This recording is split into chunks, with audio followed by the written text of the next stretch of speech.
I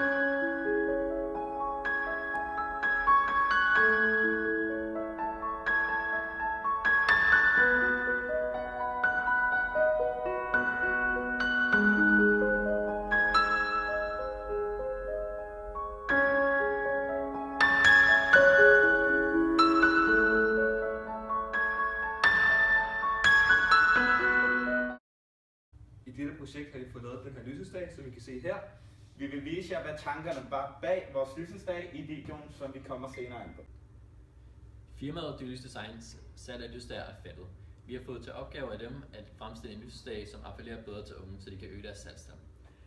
Vores nøgleproblem er derfor, at unge ikke køber lysestager.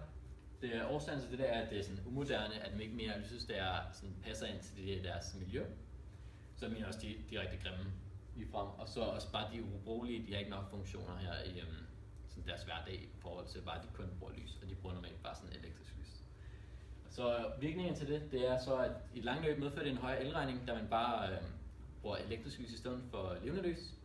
Og altså, i et meget langt løb, så giver det et dårligt miljø for hele verden. Så mister man desuden en tradition, da det længe har været en tradition at bruge levende lys til at samles omkring. Og det skaber også tryghed, som en af vores andre virkninger, som at det har længe været, hvor mennesker har samlet rundt om inden for at skabe tryghed.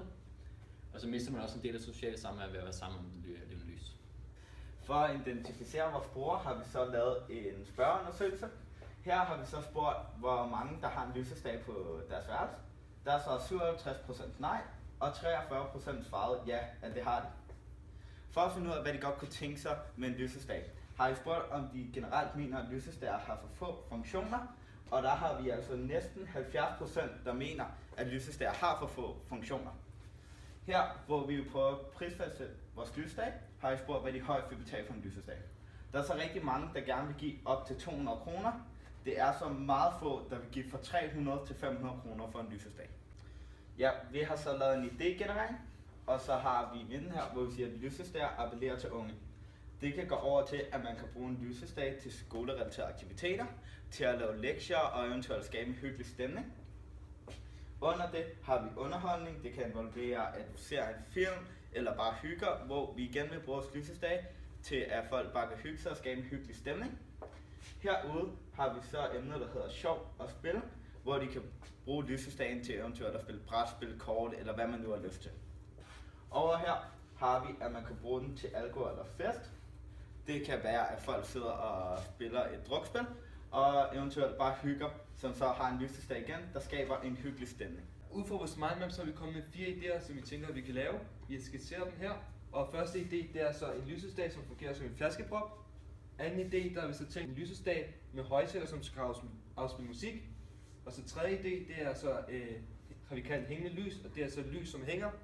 Og så fjerde idé, det er så, har vi så kaldt drejende etagelysestage, og det er så, hvor lysene de drejer rundt om y-aksen.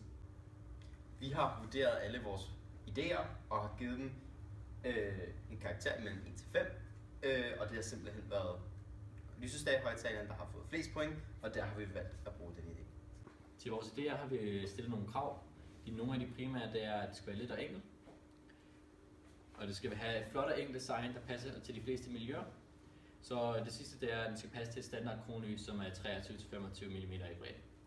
Så nogle sekundære, det er, at det skal være billig indkøb, fordi unge har ikke så mange penge. Og så skal den være lidt af rense for stræen.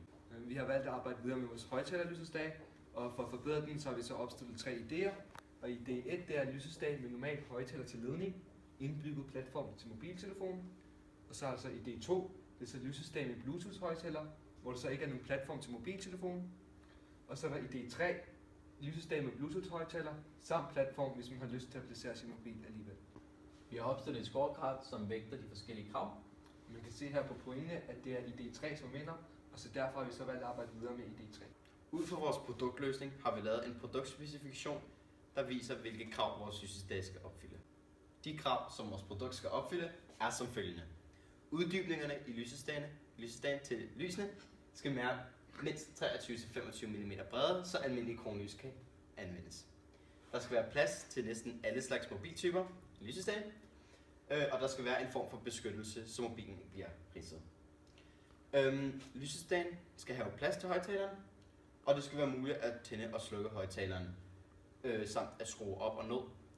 for lydstyrken, mens højtaleren sidder i lysestagen. Og derudover skal det også være nemt at tage højtaleren ud af lysestagen. Vi har inddelt vores lysestage i 4 forskellige dele. Det har vi gjort for at gøre det mere overskueligt til, når vi skulle ned i værkstedet og arbejde med det, så vi ligesom ved, hvad vi skal lave, hvornår. De 4 forskellige dele er så en bund med rør, en kasse, 3 skiver til lysene og en højtaler. Vi har så lavet vores lysestage ind i SolidWorks, for at gøre det mere overskueligt, når vi skal ned i værkstedet og arbejde med det, så vi har alle de præcise mål. Her så kan man så se bunden med røret, og her så kan man så se kassen, og her så et billede af en af skiverne, og de andre skiver de er så identiske med den her. Og så her er så den højtaler, vi har tænkt os at bruge til vores lysestage. Her har vi så alle delene sammensat med, hvordan vores lysestage skal se ud. Her har vi så placeret højtaleren i lysestagen, og her er holderen til mobilen, så vi kan se, hvor mobilen står her. Og heroppe skal de 3 lys så være, så vi kan se et her og et her. Under værkstedsprocessen har vi brugt mange forskellige værktøjer til produktion af vores lysestage. Dette er værktøjer som klippeværktøjet, bøjningsapparatet, svejseanlægget, boringsmaskinen, metalskæren og en båndsliber. Så har vi så vores emballage. Som vi kan se på vores emballage, er der billeder af vores lysestage og røde og grønne farver. Vi har valgt de røde og grønne farver, da rød symboliserer energi, kraft, spænding og fest, som vores lysestage symboliserer, og grøn, det symboliserer ungdom, som er vores målgruppe. Vores emballage fungerer både som transport og detail emballage, hvilket vil sige, at nede i emballagen har I vores lysestage omgivet af flamingo, hvilket gør, at den kan transporteres uden at gå i stykker og samtidig se præsentabel ud. Hvis vi tager låget af, så har vi vores fine brugsanvisning nede i emballagen, som viser, hvordan man skal bruge og håndtere lysestagen samt højtaleren. Vi har valgt navnet Music from the Light, grundet at det er musik, der kommer fra lyset og en kombination af musik og lys. Vi er alle i gruppen meget stolte og tilfredse af vores færdige lysestage. Vi har testet vores lysestage, og vi mener, at den fungerer som den skal. Og ideen om, at den skal bruges til hyggeaftener er også vellykket. Og den rammer også den målgruppe, som vi har fået i opgavebeskrivelsen. Og ud fra det, så håber vi, at vi kan øge salget af lysestager for det løse design. Vi er meget stolte af, at nærmest kun at høre positiv respons, hvilket også må bekræfte, at vores målgruppe er interesseret i at købe vores lysestage. Det eneste negative, der blev sagt, det var, at nogle af svejsningerne med creme, dog er det også kun en prototyp, hvilket vi også forklarede i adspurgte. Og at hvis lysestagen skulle sælges, så ville de creme svejsninger ikke være til syne. Og det var så vores videopræsentation af vores lysestage. Tak fordi I lyttede med.